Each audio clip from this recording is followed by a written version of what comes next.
Why do businesses raise finance?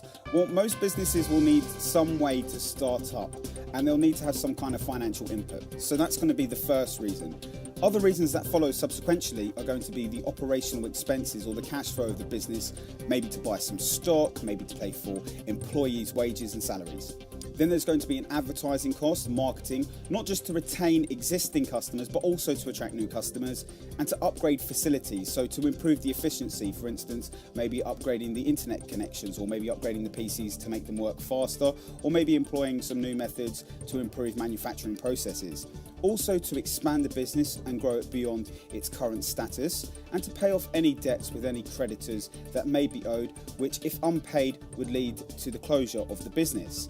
So how do businesses raise finance? Well, there's several different ways. The first being individual savings. Now, most people when they start a business, what they're going to be looking for is to use some of the capital that they have earned by working, employment, etc. to start their business. Then they're going to look at maybe how can they expand once that initial capital has been used. So the sale of shares tends to be a typical way about how people will grow a business once it's established. So by portioning off the business, say into 100 or 1,000 or even 1,000,000 shares, then selling those shares individually, which they will pay a dividend normally on an annual basis. A bank loan can also be a great way to raise finance to cover the immediate costs and also to predict for future expansion. Franchising can be a way that a business can raise finance without actually damaging the initial intake of capital that the business already has, and to grow it beyond its means with employees that have a financial responsibility. Also with franchising, it can be negative in the fact that you're giving away power to certain areas. So that can be actually a downfall of that particular way of investment. Now also we look at government grants. So government grants to people maybe who are on job seekers allowance and they wish for them to get back into work, or it could be a government grant to a business that provides a social economic advantage to the local community. For instance, maybe farmers can get a grant to help them with production, or maybe manufacturing, say in the car industry. The government will try to put money into those businesses because of the employment of local people. Also, we can look at charities like the Prince's Trust, which can help new businesses and young individuals to grow and flourish, or the National Lottery, who can help with various different other kinds of business that have more of a social impact rather than making profits. We can look at business angels. So the way to look at this is people like on Dragon's Den, who will listen to a proposed business plan and they'll make the decision on whether or not they feel that it would be worth investing in for a percentage of that particular company. We can look at hire purchase. So this is when people will buy machinery, cars. They can also hire purchase on various different things such as mobile phones, or they can invest in people who will pay a monthly fee back to that creditor to pay for those items. We can look at an overdraft, which is a short-term fix to a long-term problem. So normally it could be something to do with cash flow, so they need some extra funds there.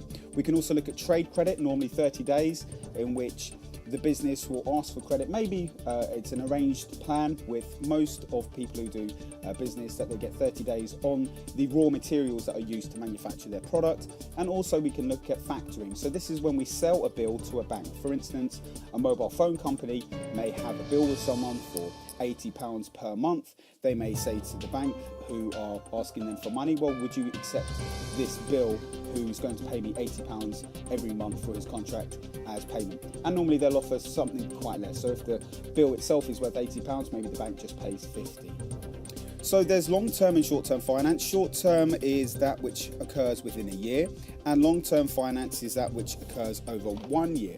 So we can have a look here. There's some questions here. Please answer A through D. And if you would like to use a 50-50 or you want to phone a friend, unfortunately those options are not available on any of my questions. So please do answer them as well as you can. There's an example on each one of those questions that follows. Have a quick read through and I expect answers at the end of the session.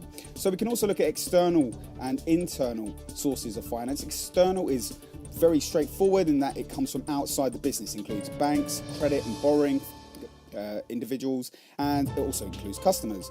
And it can have a short-term tenure as well, although it can also have a long-term tenure, whereas the internal finance doesn't. It's immediate, and it's within the business, so it includes their savings, profit retention, new share issue, and the sale of stock or assets.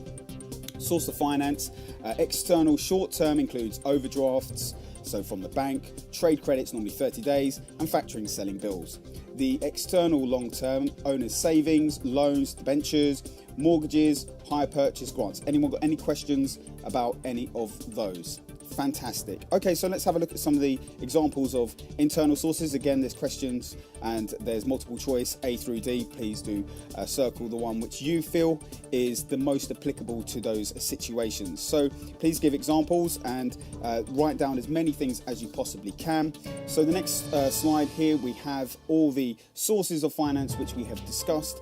We have an internal and external box. Please link up from the sources of finance to whether or not they're internal or external, and expect those at the end of the session.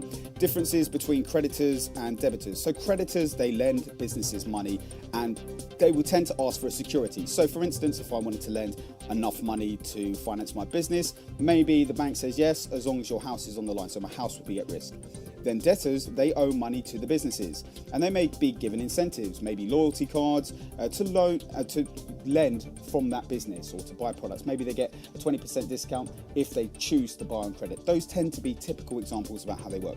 So there's many different types of debitors and creditors. So, for instance, in the next slide, we can see that we've got the options there of various different debitors or creditors. Please do mark whether or not they are a creditor or a debtor.